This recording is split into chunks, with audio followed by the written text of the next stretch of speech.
రాత్రి కాలము ప్రభు నన్ను లేపి ఒక తమిళ్ పాటను నుండి నాతో మాట్లాడడం ప్రారంభించాడు. అనుపుగిరవార్ అంటే పంపించుచున్న దేవుడు అని. అయితే నేను ఈ వాక్యంలో నుండి నేను ధ్యానిస్తున్నప్పుడు ప్రభు ఇచ్చిన అంశంనే ఈ 3 రోజులు మనం చూడబోతున్నాం. ఈ మొట్టమొదటి రోజు ధ్యానం కొరకై నిర్గమకాండం 3వ అధ్యాయము 10వ వచనంలో రాయబడి ఉంది. కాగా రమ్ము, నిన్ను ఫరో యొద్దకు పంపెదను, ఇజ్రాయేల్లో నా ప్రజలను నీవు ఐగుప్తులో నుండి తోడుకొని పోవలననేను అని రాయబడి ఉంది. ఈ మాటను ఎవరు పలికారంటే, ఈ వాక్యంలో రాయబడిన మాట ప్రకారం యెహోవా అయిన దేవుడు మోషేను చూసి ఏమంటున్నాడు, రమ్ము, నిన్ను నేను ఫరో యొద్దకు అనగా ఐగుప్తునకు పంపెదను. నా message the God who sends అంటే పంపించుచున్న దేవుడు. ఇక్కడ మనం చూస్తున్నాం, మోషేను చూసి ప్రభు మాట్లాడుతున్నప్పుడు నిన్ను నేను ఫరో యొద్దకు పంపిస్తాను. అయితే మోషేను చూసి ఈ రీతిగా చెప్పిన దేవుడు ఎందుకు మోషేను పంపిస్తున్నాడు? ఈరోజు మరల ఈ వాక్యం అంతా నేను ధ్యానించడం ప్రారంభించాను. దేవుడు పంపించినప్పుడు ఏం జరుగుతుంది, లేదా దేవుడు ఎందుకు పంపిస్తున్నాడు? ఇదే అధ్యాయంలో మనం చూసినట్లయితే 3-4 సార్లు మరలా దేవుడు మోషేతో మాట్లాడుతున్నాడు. మనం ఈ అధ్యాయం చదివి చూసినట్లయితే మోషేను దేవుడు పిలిచినప్పుడు ఫస్టే అద్భుత కార్యంను చూపించే పిలుస్తూ ఉన్నాడు. ఇప్పుడు బ్రదర్ చెప్పారు అద్భుతం గురించి. అయితే మనం చూస్తున్నాము, ఒక గ్రీన్ చెట్టు అంటే వాడిపోని చెట్టు, ఎండిపోని చెట్టు, ఆ కొండ పైన ఆయన చూస్తున్నాడు. ఆ పొద అలా కాలిపోతుంది, కానీ ఆ కాలిపోయి ఆగిపోవట్లే, అలా కాలిపోతూనే ఉంది. ఇది చూసి మోషే దగ్గరకు వచ్చినప్పుడు మొదటి అద్భుతము ఆయన చూసింది అద్భుతమైన కార్యము. అయితే మోషేతో దేవుడు మాట్లాడుతున్నాడు. ఇదిగో మరల మనం చూస్తున్న 9వ వచనంలో ఆయన అంటున్నాడు, ఇజ్రాయేలు మొర నిజముగా నా యొద్దకు చేరినది, ఐగుప్తులు వారిని పెట్టుచున్న హింస నేను చూచితిని. ఇప్పుడు దేవుడు ఒక సేవకుని కానీ ఎవరినైనా ఒక చోటుకు పంపిస్తే ఉద్దేశము లేకుండా పంపించను. కొన్ని దినముల క్రితం నందిగామ మీటింగ్కి మేము వెళ్ళినాం. ఆ రోజు నిజంగా చాలా ఆలస్యమైంది. అది సిఎస్ఐ చర్చ్ యొక్క పండుగ రోజులు, అంత పాటలు అయిపోయి నాకు నైట్ 10:30 అయిపోయింది. ఇప్పుడు మెసేజ్ మాట్లాడాలా బ్రదర్ అయిపోయి మరి నాకు ఇచ్చే టైం వరకు నా 10:45, 11 అయింది. కానీ అక్కడ నేను నిలబడంగానే ఇంకా కొంతసేపులో మీరు చూస్తారు ప్రభు బయలుపరిచినది ఎలా జరుగునని. ప్రతిసారి ప్రభు నాకు బయలుపరుస్తూనే ఉంటాడు. కానీ ఆ రోజు నేను అక్కడ నిలబడినప్పుడు ప్రభు నా ద్వారా పలికిన కొన్ని ప్రవచన మాటలను చూసి ఒక యవనస్తుడు స్టేజ్కి వచ్చాడు. భయంకరంగా ఏడవడం ప్రారంభించాడు. అక్కడ జరిగిన అద్భుత కార్యం నేను చూశాను. ఒక సహోదరి చూసినప్పుడు ఆమె 12 సంవత్సరాల్లో క్యాన్సర్తో బాధపడుతూ ఆమె చెప్పిన మాట, నాకున్న ఈ సమస్యను బట్టి నేను మందులు వాడను, నేను దేవుని మీదే విశ్వాసం ఉంటాను, నేను చచ్చినా పర్వాలేదని అటువంటి విశ్వాసం కలిగిన స్త్రీ అద్భుతమైన రీతిగా ఆమెను మెసేజ్ ముందే ప్రభు నన్ను ఆపి చెప్పమంటే చెప్పాను. ఆమె పైకి వచ్చింది, నేను ప్రార్థన చేశాను, అక్కడ పడిపోయి నేను ఆమె అలాగే ఉండని, నేను తర్వాత సాక్ష్యం అడుగుతానని. తర్వాత సాక్ష్యం అడిగితే అప్పుడప్పుడే స్వస్థత అయి కంటిన్యూస్గా ఉన్న ఆ క్యాన్సర్ పెయిన్ ఆమెను విడిచిపెట్టిపోయి ఆ క్యాన్సర్ నుండి విడుదలను పొందింది. ఆమె నన్ను కౌగలించుకొని ప్రజల ఎదుట అంతా ఓ అని ఏడుస్తుంది. నేనేం చెప్పాను తెలుసా? అమ్మా, నీకోసమే ప్రభు నన్ను పంపించాడు, నీకోసం నన్ను ప్రభు పంపించాడు. ఈరోజు ఇక్కడ మోషే గురించి మనం చూస్తున్నాం. బైబిల్లో అనేకులను దేవుడు పంపిస్తున్న దేవుడు మొట్టమొదటిగా ఒక సేవకునితో మాట్లాడాలి. ఇక్కడ మనం చూస్తున్నాము, మోషేతో దేవుడు అంటున్నాడు, ఇదిగో ఇజ్రాయేలు ప్రజలు పడుతున్న వేదన నేను చూశాను, వారి మొరను నేను ఆలకించాను. ఇది అనాది తీర్మానం అని మీరు కొందరు చెప్పవచ్చు. అబ్రహాముతో, ఇసాకుతో, యాకోబుతో ఆయన వాగ్దానం చేసిన రీతిగా సరి అయిన కాలంలో 400 సంవత్సరముల తర్వాత, యోసేపు తర్వాత అంటే 400 లేదంటే 430 సంవత్సరం అని మనం చెప్పాలి. 400 సంవత్సరముల తర్వాత మోషేను దేవుడు పంపిస్తూ ఉన్నాడు. అయితే మోషేకు ఉన్న ఓపిక ఆయనకు అసలే ఓపిక లేదు. గొర్రెల వెనుక తిరిగి తిరిగి తిరిగి తిరిగి ఇంకా తన భాషను కూడా మర్చిపోయాడు. కానీ ఆయన అంటున్నాడు తర్వాత 12వ వచనంలో మనం చూస్తున్నాము, ఆయన నిశ్చయముగా నీకు తోడై ఉండును. మోషే ఎప్పుడు ఆయన చెప్తూనే ఉన్నాడు, ప్రభువా నేను ఎలా వెళ్ళాలి, నన్ను నమ్ముతారా, యెహోవా పంపించాడంటే ఈ ప్రజలు ఎలా నమ్ముతారు, వారికి ఏం సూచన, ఈ రీతిగా చాలా ప్రశ్నలు దేవుణ్ణి మరలా అడుగుతూనే ఉంటాడు. అయితే ప్రభు అంటున్నాడు, నిశ్చయంగా నేను నీకు తోడై ఉండును, నేను నిన్ను పంపించినట్లు ఇది నీకు సూచన అని అంటున్నాడు. మొట్టమొదటిగా ఈయనకు ఒక సూచనను దేవుడు ఇస్తున్నాడు. ఎవరు మొదట నమ్మాలి? ఇప్పుడు చూడండి, ఒక సేవకురాలుగా ఇక్కడ నేను స్టేజ్ మీద నిలబడి నేను చేస్తున్న ప్రార్థన వలన ఏదైనా జరుగును అని నాకే విశ్వాసం లేనప్పుడు నేను మీ కొరకు ఏం ప్రార్థన చేసినా జరగదు కదా.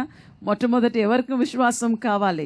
నాకు విశ్వాసం కావాలి. దేవుడు నన్ను పంపించాడు, నేను నిలబడినప్పుడు తప్పకుండా అద్భుతాలు జరుగును, ఆశ్చర్య కార్యాలు జరుగును, ఈరోజు విడుదల కలుగును, స్వస్థత కలుగును, నేను మొదట నమ్మాలి. అయితే first God has to equip me. అంటే దేవుడు నాకు తన వరమును కానీ తన వాక్కును కానీ తన సూచనను కానీ ఇవ్వకపోతే నేను మీ ఎదుట నిలబడినా అది వేస్టే. వట్టి గాలిలో కొట్టినట్లు వట్టి మాటలను మీరు వింటారు, లేదంటే కొంచెంసేపు కాలక్షేపం లాగా కూర్చొని వీరు ఇలా మాట్లాడారు అలా మాట్లాడారని టైం పాస్ అవుతుంది, కానీ ఏ ప్రయోజనము ఉండదు. ఇక్కడ మోషేతో మొట్టమొదటిగా మోషేకు అద్భుత కార్యంను చూపించిన దేవుడు ఒక సూచనను కూడా, ఒకటి కాదు రెండు కాదు, రెండు సూచనని ఇస్తున్నా. ఇది సూచన, నేను నిన్ను పంపించానని నీకు సూచన అని అంటున్నాడు. తర్వాత మనం చూస్తున్నాం ఇంకా మోషే కనిపెడుతున్నాడు. మనం చూస్తున్నాం మళ్ళా 14వ వచనంలో మనం చూసినట్లయితే ఇప్పుడు మోషేకును ప్రజలకును, ఇప్పుడు మోషే అడుగుతున్నాడు, ఈ ప్రజలు ఎలా నమ్ముతారు?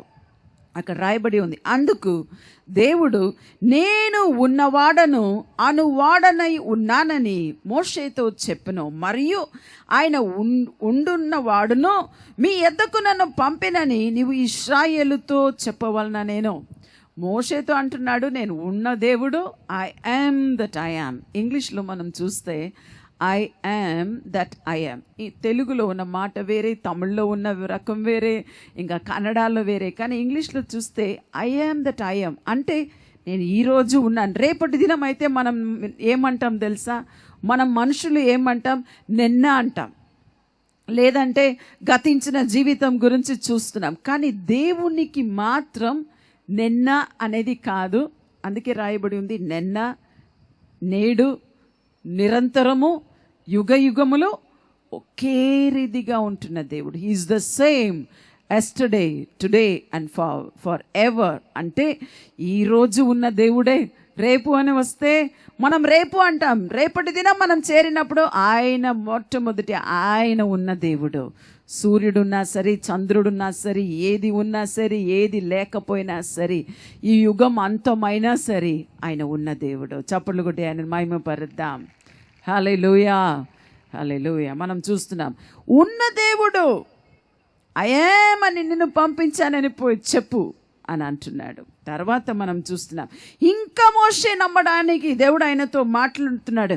ప్రజలతో చెప్పడానికి ఆయన అంటున్నాడు, నేను అబ్రహాము దేవుడు, ఈసాకు దేవుడు, యాకోబు దేవుడు అని పోయి చెప్పు అని.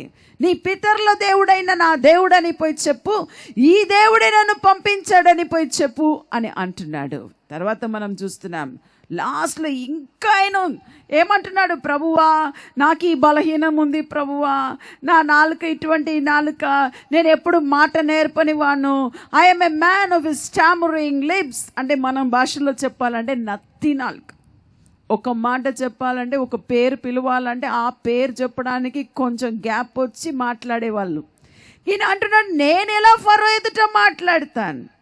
ఆయనతో దేవుడు మాట్లాడుతున్నాడు. బలహీనుడను, ఇంకా మూగవాణ్ణి, ఇంకా చెవిటి వాణ్ణి, ఇంకా అలా మనం చెప్పవచ్చు.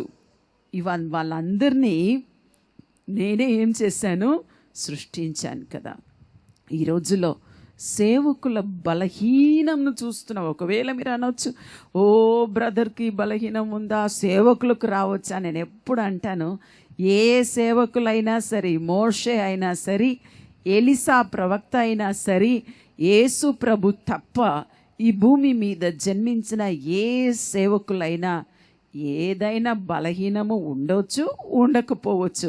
దానిలో అతిశయపడవలసిన అవసరం మనకు లేదు. ఎందుకంటే దేవుడు మమ్మను పంపించినప్పుడు మా అత్యధిక బలహీనంలో కూడా ఆయన కొద్ది బలము చాలండి మీ ఎదుట నిలబడ్డానికి. హల్లెలూయా. ఎందుకంటే మిమ్మల్ని స్వస్థపరిచేది దేవుడు, మేము కాదు. మీతో మాట్లాడుతున్నది మా శరీరంను దేవుడు వాడుకుంటున్నాడు. మేము ఎలా ఈ మైక్ పీస్ను మేము వాడుకుంటున్నామో అలాగే దేవుడు మమ్మను ఒక మౌత్ పీస్గా వాడుకుంటున్నాడే తప్ప మేం మాట్లాడితే మీకేం ప్రయోజనము ఉండదు. ఇక్కడ మనం చూస్తున్నాం, మోషేను దేవుడు పంపించాడు. ఎందుకని? ఒకవేళ బైబిల్ గ్రంథంలో రాయబడి ఉంది, భూమిలో జన్మించిన ప్రవక్తల్లో మోషే లాంటి గొప్ప ప్రవక్త లేదు. కానీ మోషేకున్న ఒక లిమిటేషన్ ఏం తెలుసా? లిమిటేషన్, సరిహద్దు ఏం తెలుసా? ఇజ్రాయేలు ప్రజలు వరకు మాత్రమే. ఇజ్రాయేలు ప్రజలను ఐగుప్తులో నుండి, ఆ బానిసత్వంలో నుండి విడిపించి ఆయనను ఈ చోటు వరకు మాత్రమే నడిపించాలని దేవుడు మోషేను ఏర్పరచు. Just for the people of Israel, మీకు నాకు కాదు. ఇంకా ఆ రీతిగా చెప్పాలంటే నేను అన్నాను, క్లుప్తంగా చెప్తానని. రెండోదిగా మనం చెప్పాలంటే ఇజ్రాయేలు ప్రజలను రక్షించడానికి మోషేను దేవుడు నడిపించాడు. కానీ మనం చూస్తున్నాం, ఎవరిని ఆయన ఎర్ర సముద్రంను దాటి బయటికి తీసుకొచ్చారు వారి శరీరమునకు మాత్రమే ఆయన విడుదల ఇచ్చాడు. కానీ వారు ఎవ్వరు కూడా వారి ఆత్మ రక్షించబడలేదు. 40 సంవత్సరములు వారందరూ తిరుగుబాటు చేసి అరణ్యంలోనే చచ్చిపోయారు అని మనం చూస్తున్నాం. అయితే మోషే ఎంత గొప్ప ప్రవక్త అయినా ఆత్మ విషయంలో మనం చూసినట్లయితే ఆ ఇజ్రాయేలు ప్రజలు రక్షింపబడలేదు. శరీరమునకు మాత్రం విడుదల. ఈరోజు ఒకవేళ మనం చూస్తే, ఈరోజు మనం ఎప్పుడు ఇండిపెండెన్స్ గురించి, రిపబ్లిక్ డే గురించి మనం మాట్లాడుతూనే ఉంటాం. మన ఇండియా దేశంలో మనం చూస్తే ఒకవేళ తెల్లవారు వారి ఈ బ్రిటిషర్స్ నుండి మనకు విడుదల వచ్చింది. అయినా చూడండి, ఈ రోజు వరకు మనకి మన ఒక ల్యాండ్కు మాత్రం విడుదల వచ్చింది, కానీ ప్రజలకు ఎంత మాత్రం ఏం రాలేదు. చాలా విషయంలో ఎక్కడ చూసినా అన్యాయము, ఎక్కడ చూసినా లంచము, ఎక్కడ చూసినా ప్రాబ్లమ్స్, ఎక్కడ చూసినా కరువు, ఎక్కడ చూసినా అన్యాయం మనం చూస్తూనే ఉన్నాం. దానిలో నుండి మనకు విడుదల ఇంకా రాలేదు. అయితే ఈరోజు ఇంకా మనం చూసినట్లయితే మోషేను దేవుడు పంపించి ఎవరి మీద తెలుసా విడుదల అంటే, ఎవరి మీద తీర్పు తీర్చాడు? ఇజ్రాయెల్ ప్రజల మీద కాదు. అక్కడ తీర్పు ఐగుప్తులకు తీర్పు జరిగింది. అదే రీతిగా ఇజ్రాయెల్ ప్రజల ఒక శవము కూడా అరణ్యంలో వారు పడారు అని మనం చూస్తున్నాం. వారు నశించారు, వీరు నశించారు. అయితే రెండవదిగా ఇంకొక ప్రవక్త మరి గురించి మనం చూస్తున్నాం, యోనా గురించి పూర్తిగా ఇప్పుడు నేను బైబిల్ రెఫరెన్స్తో నేను చెప్పలేను, కానీ చాలా మందికి తెలిసిన విషయం. యోనాను దేవుడు నినివేకు పంపించాడు. అక్కడ యోనా పోయి సువార్తను ప్రసంగించాడా? Did he preach the gospel? సువార్త అంటే ఏమిటి? మంచి వార్త. ఆయన ప్రసంగించింది మంచి వార్త కాదు. ఇదిగో త్వరగా ఇంకా 40 రోజుల్లో దేవుడు మీ యొక్క మహాపట్టణం ఏం చేయబోతున్నాడు? నాశనం చేయబోతున్నాడు. God is going to destroy the city of Nineveh అని ప్రసంగిస్తే, ఇప్పుడు ఈ రోజుల్లో కూడా కొన్నిసార్లు నేను చెప్తాను, ఈరోజు సువార్తను ప్రసంగిస్తున్నాం, తీర్పును కాదు. మమ్మల్ని దేవుడు తీర్పును ప్రసంగించడానికి కానీ, మిమ్మల్ని శపించడానికి కానీ, ఇదిగో మీ పట్టణం నాశనం అయిపోతుందని కానీ, ప్రజలను చూసి భ్రష్టులారని చెప్పడానికి కానీ మాకు ఏం అర్హత లేదు. ఎందుకంటే మేము సువార్తనే ప్రసంగించాలి. కొన్ని సంవత్సరాల క్రితం సునామీ వచ్చింది. అప్పుడు ఆ సునామీ అయిపోయిన తర్వాత ఆ యొక్క పట్టణానికి దగ్గర ఉన్న పాండిచేరి అనే ఒక చిన్న ఒక ల్యాండ్ ఉంది, యూనియన్ టెరిటరీ. అక్కడ నుండి కొందరు నాకు ఫోన్ చేశారు. వారు అన్నారు, సిస్టర్ మా ప్రాంతం అంతా చాలా భయముతో భీతితో ఉన్నామని అన్నారు. నేనన్నాను, ఎందుకమ్మా, ఏం జరిగింది? వెంటనే వారు అన్నారు, సిస్టర్, ఇక్కడ చాలా ఖర్చులతో లక్షలు ఖర్చు పెట్టి ఒక బహిరంగ సభ ఏర్పాటు చేశారు. విదేశం నుండి ఎవరో పేరు తెలియని ఒక ప్రీచర్ను తీసుకొచ్చారు. ఆయనను వచ్చి అంత ఖర్చు చేసినా కూడా ప్రజలు మీటింగ్కి రాలేదు.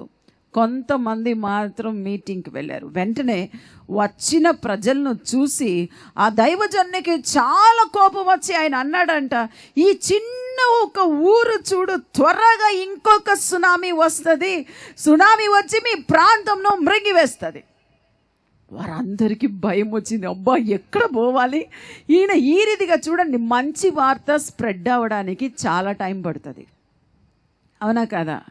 మంచి వార్త ఇంకొకరితో పోయి చెప్పరు. ఈరోజు మంచి వార్త చెప్పారు, దేవుని గురించి చెప్పారు, కానీ ఏదైనా చెడు ఇక్కడ జరగని ఈ వార్త ఈ పట్టణం అంతా ఈరోజు రాత్రి 12 గంటల వరకు అందరికీ SMS-లో వాట్సాప్లో వెళ్ళిపోతుంది.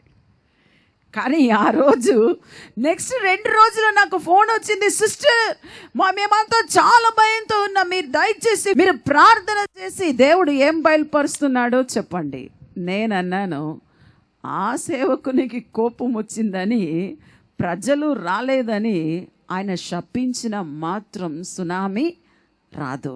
నేనన్నాను, దేవుడు సేవకులను శపించడానికి ఏర్పరచలేదు, కానీ సువార్తను ప్రసంగించడానికి మాత్రమే పంపించుచున్నాడు. హల్లెలూయా, హల్లెలూయా.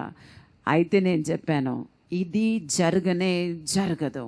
ఆయన కోపంలో ఇన్ని లక్షలు ఖర్చు పెట్టినామని, ఆయనకు డబ్బు పోయిందని కోపంలో చెప్పాడేమో, కానీ అది రాదు అని చెప్పాను. అలాగే ఇప్పుడు వరకు కూడా ఆ ప్రాంతానికి సునామీ రాలేదు. కానీ ఈ రోజుల్లో ఆ రోజులాగా చెప్తే అప్పుడు ప్రజలు ఓ ప్రభువా సునామీ వస్తుందేమో 2 రోజులు ఏడ్చారంట ఆ పట్టణంలో. అందరూ నాకు ఒక్కొక్కరు ఫోన్ చేసి, సిస్టర్ నాలాగా ఎంతోమంది దైవజనుల దగ్గర వాళ్ళందరూ ఫోన్ చేశారు. నేనేమంటున్నాను, ఆ రోజు యోనా పోయి ప్రసంగించాడు. ఏం ప్రసంగించాడు? తీర్పును ప్రసంగించాడు. ఇప్పుడు దేవుని గురించి ఒక మాట నేను చెప్పాలి.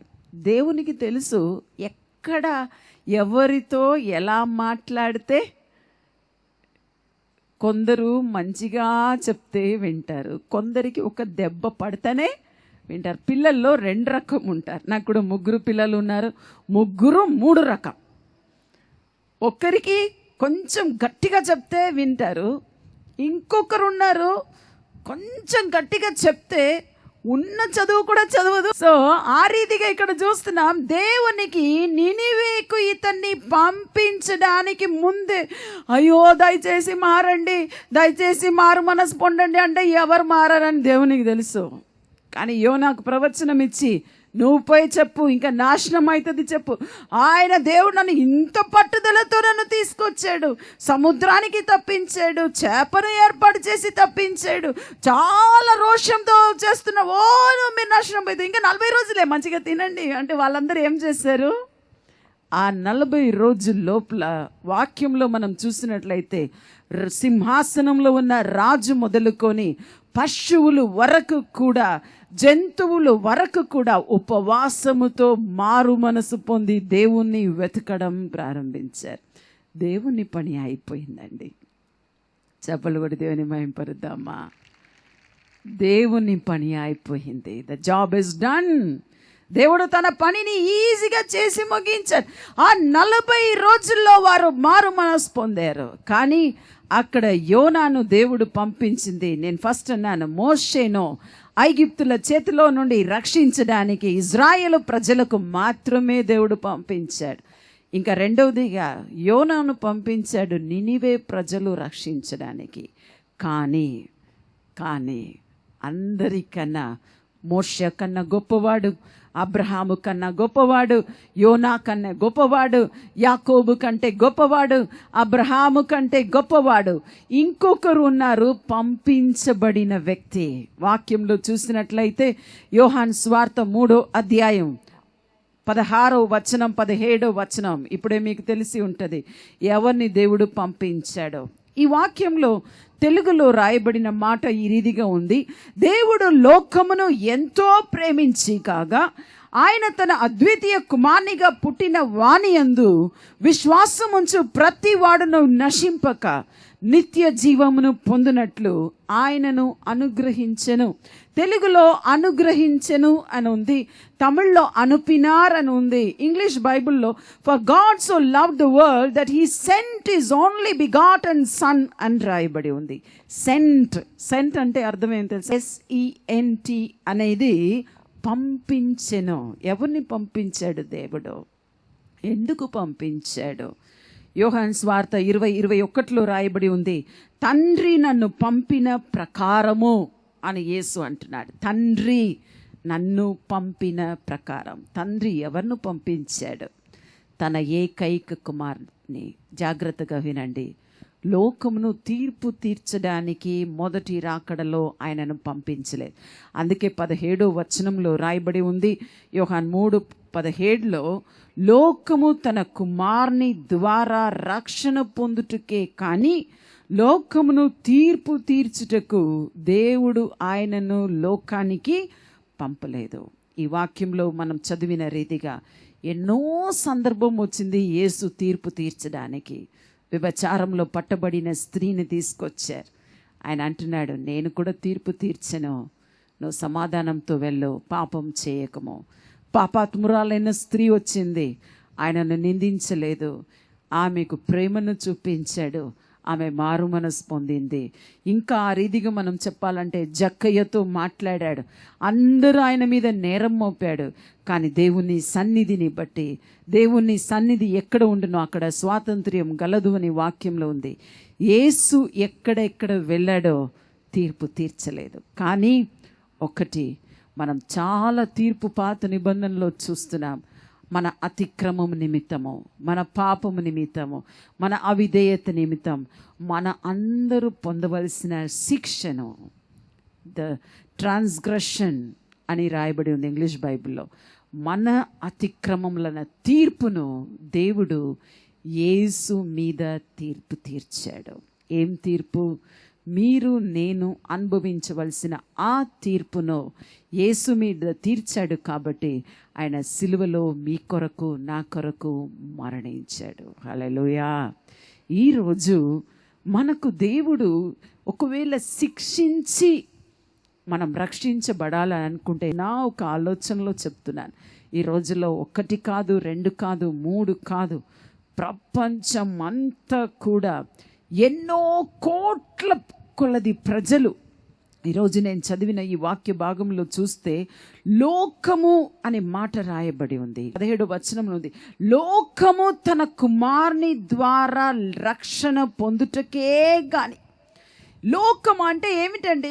The whole world. ఈరోజు ఒకవేళ నానా రకమైన ప్రసంగం మనం వింటున్నాం. ఈరోజు లోకంలో ఎన్నో కోట్ల ప్రజలు రక్షించబడి ఉన్నారంటే దానికి కారణం ఏం తెలుసా?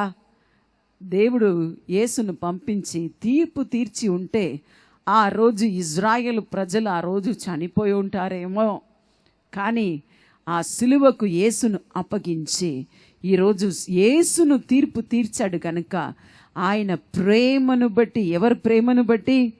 దేవుని ప్రేమను బట్టి ఈరోజు కోట్ల ప్రజలు రక్షించబడి ఉన్నారండి. హల్లెలూయా.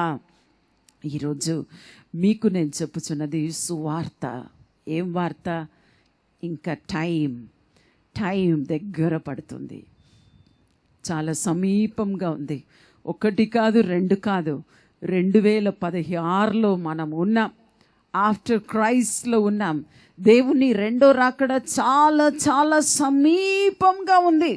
ఎప్పుడు ఆయన రాకడ జరుగుతుందో అది అయిపోయి నెక్స్ట్ మినిట్లో సువార్త ప్రకటించబడదు.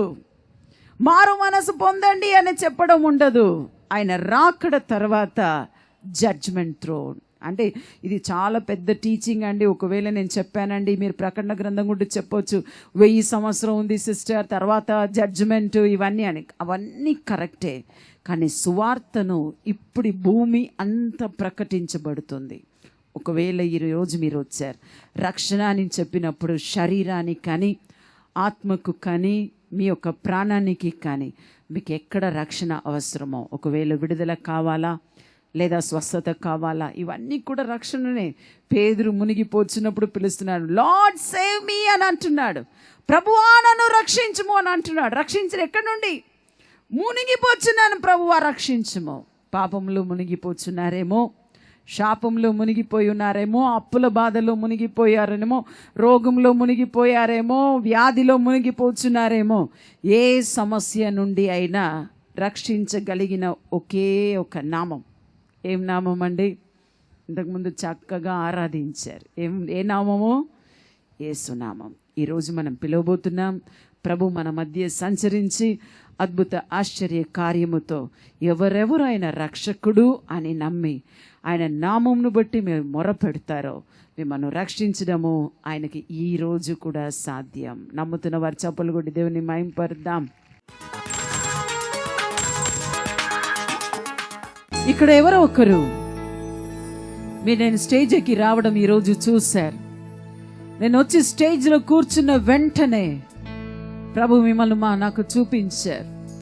మీ యొక్క కాళ్ళలో ఉన్న వ్రేల్లో ఏదో ఒకటి లేదా రెండు వ్రేళ్ళు మీకు చాలా నలిగిపోయి విపరీతమైన నొప్పితో వచ్చిన ఎవరో ఒకరు ఇక్కడ ఉన్నారు. మీరు త్వరగా స్టేజ్ మీదకి వచ్చినట్లే, మీరు నడిచి వస్తున్నప్పుడే, as I'm giving this word of prophecy of being healed right now, ఈ మాట నేను చెప్పుతున్నప్పుడే మీ శరీరంలో స్వస్థత, అద్భుత కార్యము, దేవుడు తన వాక్కును ఆ నోట్లో ఇవ్వడానికి ముందే ఆయన మిమ్మల్ని స్వస్థపరిచాడు. నేను ఈ మాటను చెప్తున్నప్పుడే మీ శరీరంలో స్వస్థత, మీ కాళ్ళలో ఉన్న ఒక వ్రేళ్ళు చాలా చాలా బాధతో నొప్పితో మీరు వచ్చారు. మీరు నడుస్తూ వస్తున్నప్పుడే మీకు స్వస్థత కలుగుతుంది. కమాన్ వాక్ ఫాస్ట్. మీరు నడుస్తున్నప్పుడే మీ మాటకు లోబడితే మీరు స్వస్థతను పొందుతారు. ఎవరైనా సరే మైదానంలో మీరు లాస్ట్ లో ఉన్నా సరే మీరు పరిగెత్తుకొని నడిచి రండి త్వరగా. మీ కాళ్ళను ప్రభు ముట్టి స్వస్థపరుస్తూ ఉన్నాడు. ఒక్కవేళ 2000 ప్రభు బయలుపరిచింది ఎంత అక్షరాల కరెక్ట్ చూడండి. కుడి కాల్లో ఉన్న 2 వ్రేళ్ళు నలిగిపోయి సహోదరి వచ్చారు. అమ్మా మీరు నాకు చెప్పారా? చెప్పలేదండి. మీ కాళ్ళకి ఏమైంది? 5వ తారీఖు నేను పడిపోయానని మా గుమ్మం ఎదురుగుండాను.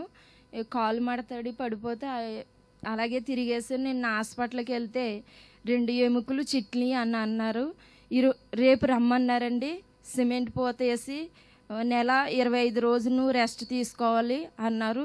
ఫస్ట్ రోజు అమ్మగారు వస్తారు కదా, రేపైతే కట్టు కట్టేస్తారు. ఈ 2 రోజులు నేను ఉండలేను. ఫస్ట్ రోజు ఈమె కోసం దేవుడు ఈ రోజు నన్ను పంపించాడండి. చూడండి, రేపైతే కట్లు కడతారు, కానీ ఈ రోజు నేను అన్నాను కదా, మన దేవుడు రేపటి దేవుడు కాదండి. Is a God of today. అంటే ఈ రోజు ఉన్నవాడను అని నిరూపించే దేవుడు. హల్లెలూయా. అమ్మ నీ గురించి నేను ఇక్కడ వచ్చి కూర్చున్న వెంటనే దేవుడు బయలుపరిచాడు. నీకు సంతోషంగా ఉందా? దేవునికి వందనాలు. అమ్మగారు వస్తున్నావని నువ్వు వచ్చావు, కానీ నాతో నేనేమేం గొప్ప కాదండి. నాతో ఉన్న దేవుడు గొప్పవాడండి. హల్లెలూయా, హల్లెలూయా. చేయి పైకెత్తండి. Lord, in the name of Jesus I pray, heal that bone Lord. ఆ ఎముకలు స్వస్థతను మీరు పొందుతున్నారు sister. Lord heal master, heal Lord, heal that bone Lord, heal master, heal those bones master, in Jesus name, in Jesus name. Lord heal those bones Lord, in Jesus name. ఇంకొకరు మీ యొక్క ఎడమ కాళ్ళ పాదంలో, ఆ పాదంలో ఆ మధ్య భాగం అండి, దానిలో ఒక బెండ్ ఉంది చూడండి. ఆ భాగంలో మీరు చెప్పులు వేసుకొని నడవడం కానీ, మీరు షూ వేసుకొని నడవడం కానీ, పురుషులో స్త్రీయో నాకు తెలియదు, కానీ ఆ కాలు పాదంలో ఉన్న బాధను ప్రభు ఇప్పుడే ముట్టి స్వస్థపరుస్తూ ఉన్నాడు. మొన్న స్టాండ్ ఇస్తుంటే బండి పడిపోతుందని పట్టుకున్నానండి. అరకాల్లో ఎంత కరెక్ట్ చూడండి. ప్రభు బయలుపరిచినప్పుడు కాళ్ళను మాత్రం చెప్పలేదు, ఎడమ కాళ్ళు. ఇంకా స్టాండ్ వేస్తున్నప్పుడు కరెక్ట్గా కాల్లో మధ్య భాగం అంట ఆ బెండ్ వస్తుంది కదా. చూపించండి ఎక్కడ. అబ్బా కెమెరాలు మీకు కనబడుతుందా? ఈ ఫోకస్ చేయి. ఇక్కడ మీకు ఎంత మందికి కనబడుతుందో నాకే నిజంగా షాక్గా ఉంది. ఆయన కాల్లో హనా comment see here, look at his feet. ఎంత అక్షరాల కరెక్ట్ అంటే, నేను అక్కడ కూర్చున్నారు, మీ సమస్యతో ఉన్నారని నాకు తెలియదు, కానీ ప్రభు బయలుపరిచారు. ఎడమ కాళ్ళు ఇంకా పాదం కూడా చూపించి కాదు, ఆ మధ్యలో ఆ బెండ్ వస్తున్నా నాకు ఎలా అంటే ఒక్క నిమిషం అట్లా మీకు ఆ గాయం తగిలిన ఒక్క నిమిషం ప్రాణం పోయినట్టు నొప్పి వచ్చింది. అవునండి. అవునండి. ఎన్ని రోజులైంది? మొన్న వర్షం వచ్చిన రోజున మలుపు తెస్తుంటే బండి పడిపోతుంటే స్టాండ్ మీద వేసాను, అది ఆగుతలేదు. ఆయన ఎంత అప్ చేసినా ఆగుతలేదండి. మీరు ఎందుకు కట్టించుకోలేదు? మందులు ఏం వేయలే? వేసానండి, కానీ గాలి తగలకపోతే ఇంకా పుండు పెద్దదైపోతుందని. మన దేవుడు స్వస్థపరిచే దేవుడు అండి. తలలో సమస్యతో వచ్చిన ఇంకొకరు ఎవరో ఉన్నారు. తలలో ప్రత్యేకంగా మీ యొక్క రైట్ హెడ్, మీ యొక్క తల కుడి వైపున నేను ఇది నిజంగా దేవుని స్పర్శ, నాకే అభిషేకం అనుకున్నాను, కానీ ఇప్పుడు మరల ప్రభు అంటున్నాడు, కాల్ అవుట్ దట్ పర్సన్.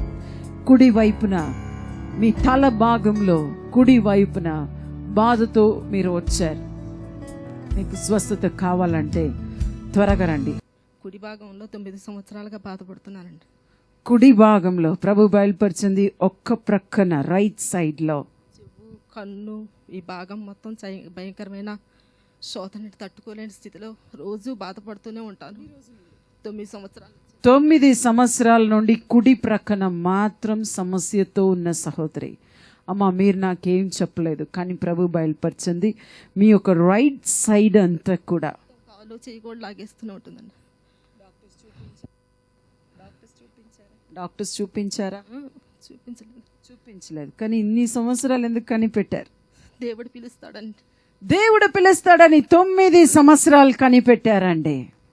కానీ దేవుడు స్వస్థపరచడానికి 9 క్షణం కూడా అవసరం లేదు. ఈరోజు కూడా చాలా భయంకరమైన శోధనలో వచ్చానండి. నా నాలుక అంగిట్లకి కరుచుకుపోతుంది. నాకు షుగర్ ఉందని చెప్పారు. నాకైతే రాత్రి పగళ్ళు నిద్ర లేకుండా నా 5 వారం రోజులుగా చాలా భయంకరమైన శోధన అనిపిస్తున్నాను.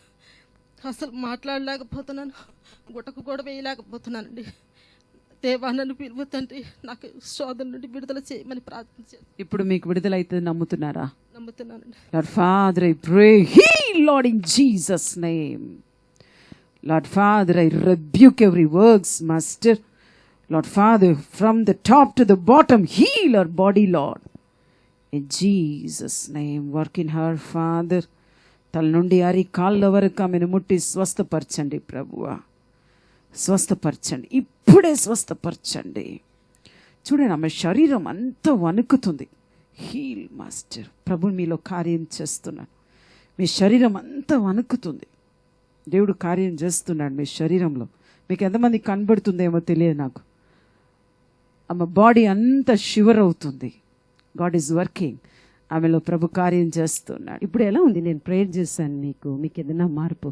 నుంచి వేడిగా గాలుల కింద వచ్చేస్తుంది, అగ్నిమంట కింద నాలో నుంచి బయటకు వస్తుంది. ఇప్పుడు కొంచెం రిలాక్స్గా ఉంది. చాలా దడగా పైకెక్కాను, కొంచెం రిలాక్స్ కాదు, 100% మీరు రిలాక్స్ అయిపోతారు. దేవుడు నన్ను స్వస్థపరిచాడు. చల్లటి గాలి నా మీదకి వచ్చింది. చాలా ఏం ప్రాబ్లంతో వచ్చారు? చాలా తలపోటండి, కన్ను లాగేసి చాలా బాధపడతా ఉన్నాను. మందులు కూడా వేసుకున్నాను. ఇప్పుడు ఇక్కడ వచ్చినప్పుడు కూడా తలలో భారంతో వచ్చారు. భారంతో వచ్చారు. ఒక్కవైపు చూడండి, ఒక్కవైపు మాత్రం ప్రభు బయలుపరిచిన రీతిగా ఒక్కవైపు మాత్రం చాలా తలపొట్టుతో, ఇంకా కన్ను కూడా బాధనా? కన్ను కూడా లాగేసిండు, చాలా బాధ. ఇప్పుడు ఏమి చల్లని గాలి వచ్చిందా? ఆరాధన చేస్తున్న చల్లటి గాలి వచ్చి నన్ను తాకింది. దేవుడు నాకు వెంటనే ప్రభు బయలుపరిచిన రీతిగా ఒక చల్లని గాలి వచ్చి వారిని తాకింది. వారు ఏ మందులు వాడలేదు, తలనొప్పి పోయింది, కన్ను బాధ కూడా పోయిందా? కన్ను బాధ కూడా పోయిందండి. దేవుడు స్వస్థపరిచాడు. యేసయ్య అని చెప్పాలండి. హల్లెలూయా. Thank you father for healing her. Lord touch her master in Jesus name. 10 సంవత్సరాల నుంచి తలలో కుడివైపు నుంచి నాకు చాలా విపరీతమైన బాధ వచ్చేదండి. నాకు కూడానండి అసలు ఇలా చేయి పెడితే ఇలా అసలు తీయబుద్దేసేది కాదు. ఒక్కొక్కసారి అయితే ఏంటైనా నాకు ఎలా ఉందని నేను అనుకున్నదని. ఈరోజు ఆరాధన జరుగుతున్నప్పుడు తండ్రి నా తలలో ఉన్న సమస్యను తీసేయండి అని నేను ప్రార్థించుకున్నానండి. అప్పుడు మరి నా పేరు పెట్టి పిలిచేలాగా చేయండి. ఇప్పుడు మీకు ఏదైనా అనిపించింది? ఏదైనా స్పర్శ అనుభవించారా? తగ్గింది, తల మీద ఎవరో చేయి పెట్టి అన్నట్టు అనిపించిందండి. చేయి పెట్టి తల మీద తీసేసినట్టు అయ్యిందండి. లేదండి. చూడండి, నేను కూడా చెయ్యి ఉంచవలసిన అవసరం లేదు. అలా పీల్చినప్పుడే ఎవరో చెయ్యి పెట్టినట్టు అనిపించిందంట తలలో. వెంటనే స్వస్థత. నమ్మానికి అస్సలు ఏం బాధ లేదా? ఇప్పుడు ఏ బాధ లేదండి. వచ్చినప్పుడు బాధతో వచ్చారా? వచ్చేవండి, మనసులో కూడా లేదండి. దేవుడే ముట్టి స్వస్థపరిచాడు. హల్లెలూయా. Lord Jesus, thank you Lord for touching her. దైవజనులు స్వస్థత గురించి అనేక మందిని మరి స్వస్థలో నడిపించారండి. అనేక మందికి దీవెన కలిగింది. వారి ద్వారా అనేకమైన జబ్బులు వ్యాధులు కూడా పోయిందని సాక్ష్యం ఇచ్చారు. ఈ యొక్క చిన్న వాక్యం దీవించినందుకు ఈ యొక్క మహిమ అందరికీ కలగాలని అనేక విధంగా అనేక మందిని రప్పించి అనేక మంది స్వస్థ కలిగేలాగా దేవుడు ఆశీర్వదించి దీవించాలని యేసయ్య పుణ్యంలో వేడి ప్రార్థిస్తున్నాం. చాలా చక్కగా చెప్పారండి. ఫస్ట్ రోజే ఇంత జనం ఇక్కడికి వచ్చారంటే చాలా ఆశ్చర్యకరంగా దేవుడు ఆయన కృపను బట్టి ఇక్కడికి రప్పించాడండి. దేవుడు కృపను బట్టి రేపు ఎల్లుండా కూడా ఇంకా చాలా జనం వస్తారని నేను అనుకుంటున్నాను. తర్వాత వాతావరణం కూడా ఇలా అనుకూలించినందుకు దేవుడు ఎంతగానో కృప చూపించి ఆయన ఆశ్చర్యకార్యాలను కలిగించినందుకు చాలా సంతోషంగా ఉందండి. అయ్యగారు అమ్మగారు మీటింగు చాలా బాగా చెప్పారండి. చూసాము, అద్భుత కార్యంలో స్వస్థత పొందినారు చాలామంది. చాలా బాగా చూసాము. ఈ 3 రోజులు కూడా మరి అమ్మగారు అయ్యగారు ఆశీర్వాదం దీవెనలు అందరూ పొందుకోవాలని అనుకుని మేము దేవుని ప్రార్థిస్తున్నామండి. ఇవాళ ఎంతో ఆశ్చర్యకరంగా బ్రదర్ గారు అబ్రహం గారు, ప్రీతం గారు ఎంతో మాకు అత్యధికంగా మాకు ఎంతో ఆనందకరంగా మేము వస్తూ ఎంతో బాధతో వచ్చాం. వెళ్ళేటప్పుడు మేము ఎంతో నాయన తండ్రి మంచిగా వెళ్తున్నాం. ఈ 2 రోజులు కూడా ఇంకా బాగా జరగాలని చెప్పేసి మేము ఎంతో దేవుని ప్రార్థిస్తున్నాం.